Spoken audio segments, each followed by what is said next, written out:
Good morning students. आज हम class 8 की एक्सरसाइज 8.2 का क्वेश्चन नंबर 3 और आगे के क्वेश्चंस करेंगे। क्वेश्चन नंबर 3 है, एक दुकानदार ₹2400 में 80 वस्तुएं खरीदता है, उन्हें 16% लाभ पर बेचता है। एक वस्तु का विक्रय मूल्य ज्ञात करो। विक्रय मूल्य होता है यानी हमें उस चीज़ कितने में उसको बेचा गया है वो हमारा विक्रय मूल्य होता है, और क्रय मूल्य होता है यानी खरीद, वो चीज़ कितने में खरीदी गई। तो 80 चीज़ों को वो 2400 में खरीदता है और लाभ 16% है। हमें क्या निकालना है? विक्रय मूल्य। तो हमें जो जो दिया हुआ है पहले हम वो लिख लेते हैं। 80 वस्तुएं खरीदी गई कितने रुपए में? 2400 में। बेचने पर लाभ हुआ उसे कितना? 16%। एक बात का हमेशा ध्यान रखना है, जब भी हम ये क्रय मूल्य और विक्रय मूल्य के सवाल करेंगे कि जो लाभ और हानि होता है वो हमेशा किस पर होता है? खरीद पर यानी क्रय मूल्य पर। तो लाभ हमारा कितना हुआ? 2400 पर कितने परसेंट का लाभ हुआ? 16% का, 16% का। तो 2400 गुना में 16 बटे में 100। हमने इसको 2 जीरो से 2 जीरो काटी, 24 और 16 की गुना की, तो हमारा आंसर आ गया 384 रुपये। यानी जब उसने बेचा 80 वस्तुओं को तो उसे 384 रुपये का लाभ हुआ। तो इसका मतलब उसने वो चीज़ बेची कितने में? 2400 में खरीदी थी, और जब बेच रहा है उसको 384 रुपये का लाभ हो रहा है। तो इसका मतलब जितने में उसने खरीदी उससे ज़्यादा में उसने क्या करी है? बेची है। तो 2400 में 384 हमने जोड़ दिए, तो कितने रुपए आ गए हमारे? 2784 रुपये। यानी 80 वस्तुओं को उसने 2400 में खरीदा और 80 वस्तुओं को 2784 रुपये में बेचा। तो मैंने यहाँ लिख के भी दिखा दिया है कि 80 वस्तुओं का विक्रय मूल्य हमारा कितना निकल के आ गया? 2784 रुपये। लेकिन उसने हमसे पूछा क्या? एक वस्तु का। तो ये तो था 80 वस्तुओं का विक्रय मूल्य, एक वस्तु का विक्रय मूल्य निकालना पड़ेगा हमें। तो एक का निकालेंगे तो क्या होगी? भाग। तो 2784 की हम कितने से भाग कर देंगे? 80 से भाग की हमने इसको सॉल्व किया तो हमारा आंसर आ गया 174 बटे में 5। 174 की 5 से भाग की हमने तो हमारा आंसर आ गया 34 रुपये 80 पैसे। यानी एक वस्तु को बेचने कितने में बेचा गया है? 34 रुपये 80 पैसे में। क्वेश्चन नंबर 4 है, एक वस्तु का मूल्य 15,500 रुपये था, 450 रुपये इसकी मरम्मत पर खर्च किए गए। यदि उसे 15% लाभ पर बेचा जाता है तो विक्रय मूल्य ज्ञात करो। खरीदा कितने में था उसने? 15,500 रुपये में। उसकी मरम्मत पर खर्च किए 450 रुपये। तो उसको वो चीज़ कितने की पड़ी? तो उसका कुल खरीद निकल के आ गई 15,500 में हमने 450 जोड़ दिए, 15,950 रुपये। अब तुम मान लो कोई चीज़ लेकर आते हो, फ्रिज लेकर आते हो, 2,000 रुपये या 50,000 रुपये का फ्रिज लेकर आते हो, और घर तक लाने पर उसे भाड़ा देते हो तुम कितना? 2,000 रुपये। तो फ्रिज तुम्हें कितने की पड़ी? भाई 50,000 तो तुमने उसे खरीदा और 2,000 रुपये उसके भाड़े पर दिए, टेम्पू ट्रैक्टर जिसमें भी लेकर आए, तो वो हमारा फ्रिज कितने का पड़ा? 52,000 का। तो ऐसे ही 15,500 में चीज़ खरीदी और 450 मरम्मत पर लगाए, तो वो चीज़ हमें कुल कितने की पड़ी? 15,950 रुपये की। अब लाभ हमारा कितना दे रखा है? 15%।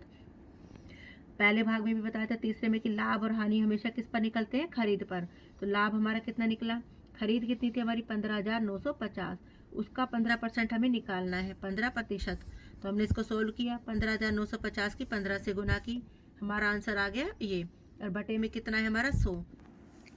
तो हमने इसकी गुना करी तो हमारा आंसर आ गया ये, और बटे में कितना है हमारा? 100। अब 100 का मतलब है 2 अंकों के बाद दशमलव लगेगा, तो ये आ गया हमारा 2,392 रुपये 50 पैसे। ये हो गया हमारा लाभ। तो विक्रय मूल्य कितने में हुआ? खरीदा कितने में था उसने उस चीज़ को? 15,950 रुपये में, और बेच रहा है तो लाभ कितना हो रहा है? 2,392 रुपये 50 पैसे। तो उसने बेचा कितने में? इन दोनों को हमने क्या कर दिया? प्लस कर दिया। तो हमारा कितना आंसर निकल के आ गया? 18,342 रुपये 50 पैसे।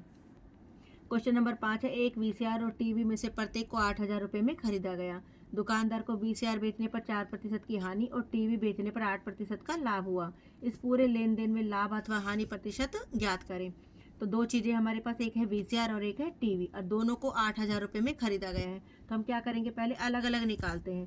पहली चीज़ हमारी क्या थी? वीसीआर। तो वीसीआर का क्रय मूल्य हमें क्या दे रखा है? 8,000 रुपये। वीसीआर को बेचते समय हानि हो रही है कितनी? 4%। तो हानि हमारी कितनी निकल कर आई? लाभ और हानि मैंने क्या बताया था कि खरीद पर निकलता है। खरीद कितनी थी हमारी? 8,000। उसका 4% हमने निकाला, तो 2 जीरो से 2 जीरो कट गई, 80 गुना में 4 किया तो 320 रुपये। हानि हमारी कितनी निकल कर आ गई? 320 रुपये। तो वीसीआर को बेचा कितने में उसने? जितने में खरीदा उससे कम में बेचा होगा, तभी तो हानि हुई होगी।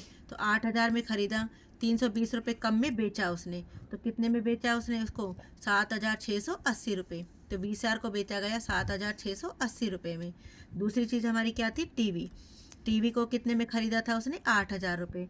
लेकिन टीवी को बेचते समय लाभ हो रहा है कितना? 8% का। तो लाभ हमारा कितना निकल के आ गया, 8,000 गुना में 8/100 यानी 640 रुपये। अब विक्रय मूल्य कैसे निकलेगा, अब लाभ है, लाभ है तो इसका मतलब 8,000 में जो चीज़ खरीदी उससे ज़्यादा में बेची गई होगी, तो लाभ को हम क्या करते हैं, जोड़ते हैं, और हानि को क्या करते हैं, घटाते हैं। तो 8,000 में 640 जोड़ा तो 8,640 रुपये हमारा क्या निकल के आ गया, विक्रय मूल्य। अब दोनों वस्तुओं को कुल कितने में खरीदा उसने, 8,000 का VCR था, 8,000 का टीवी था, तो दोनों चीज़ों को खरीदा उसने कितने में, 16,000 रुपये में। और दोनों वस्तुओं को बेचा कितने में उसने, टोटल 7,680 का क्या बेचा था उसने, VCR, और 8,640 का उसने क्या बेचा, टीवी। तो दोनों चीज़ों को कुल कितने में बेचा उसने, 16,320 रुपये में। अब देखो खरीदा है उसने 16,000 में दोनों चीज़ों को, और बेच रहा है दोनों चीज़ों को 16,320 रुपये में, यानी ज़्यादा में बेच रहा है, ज़्यादा में बेच रहा है तो उसका मतलब उसे क्या होगा, लाभ। तो 16,320 में से 16,000 घटा दिए, कितने रुपए का लाभ हुआ उसे, 320 रुपये का। तो लाभ प्रतिशत कितना हो गया हमारा, लाभ प्रतिशत हमेशा किस पर निकलता है, खरीद पर। तो लाभ था हमारा 320 बटे खरीद कितनी थी हमारी, 16,000, गुना में कितना हो जाएगा, 100।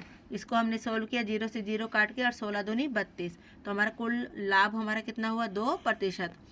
तो ये था हमारा पूरा सवाल। तो पूरा सौदे में कहा है तो पूरे सौदे का पहले कुल खरीद निकालेंगे, पूरे सौदे का कुल विक्रय मूल्य निकालेंगे, आखिरी में हम लाभ या हानि जो भी है वो निकालेंगे। Thank you.